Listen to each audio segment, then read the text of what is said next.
sound like that, right? 100%. Yeah. Yeah, it all makes sense. Like but the inability to explain it, just kind of like it's all connected. But he was not explaining it very well, but very articulately.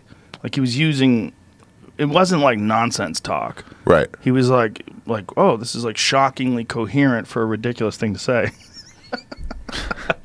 You ever have Shane on to talk about what happened to him? Shane, which one? Shane Moss. No. He did, I think. Oh yeah, no, I've had him on. I had him on mushrooms. back. Which what happened to him though? I think he did mushrooms every day for a month, or DMT every day for a month, and he also covered himself in I'm getting the terms wrong, but maybe Syrian roux, so the shit couldn't come out of his system. What? And he went a little bit nutty. How long ago was this? Maybe a year and a half ago. Oh, okay. So I had him on before that. So we went to see Roger Waters. He got tickets for me in Providence. We went down there, and he was like talking like he was like, I figured out these math equations, and he was like, the whole time he was like, dude, I know, I'm a science guy. I get this seems ridiculous. I understand why you wouldn't believe me, but I can like figure shit out to the point where mathematicians are like, I never thought of it that way. He's like, I don't understand how it's possible, but I get why you wouldn't believe that. He was like, you know when you're coming out of a mushroom trip for like 30, 40 minutes, you're like not quite coherent because you got a foot in there and a foot out here. Yeah. He was like that for hours, and I guess for like months. Yeah.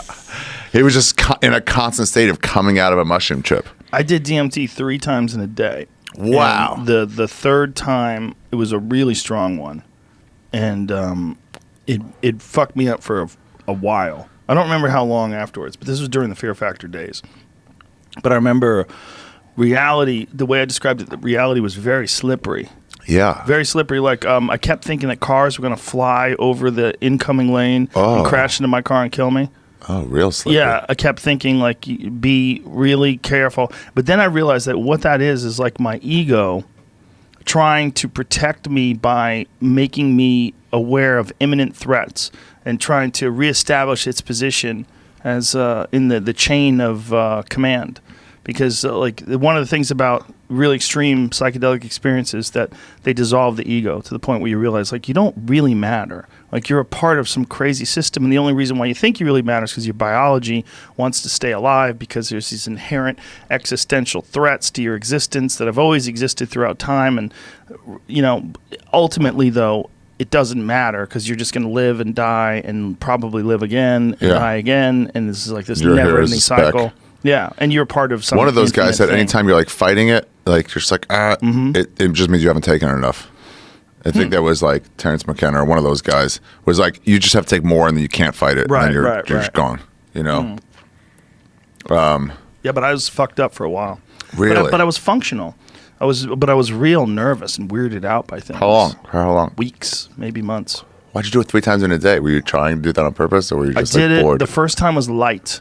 I went in, but I didn't go in too deep. Yeah. But I saw the visuals, and I laid there, and I was like, I got to the door, and I could see through the windows of the house, but I didn't go inside.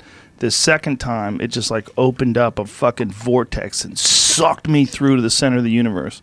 And then it was really, really, really intense. And then I did it again after that. It's because I loved it, because it was so awesome. I wanted to do it one more time. I got to do it more.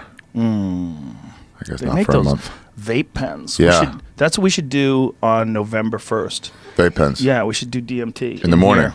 Yeah, in here. You're going to be in New York. Oh, yeah. Well, as soon as we get back. Come to my apartment. Okay. We'll do it there. Yeah.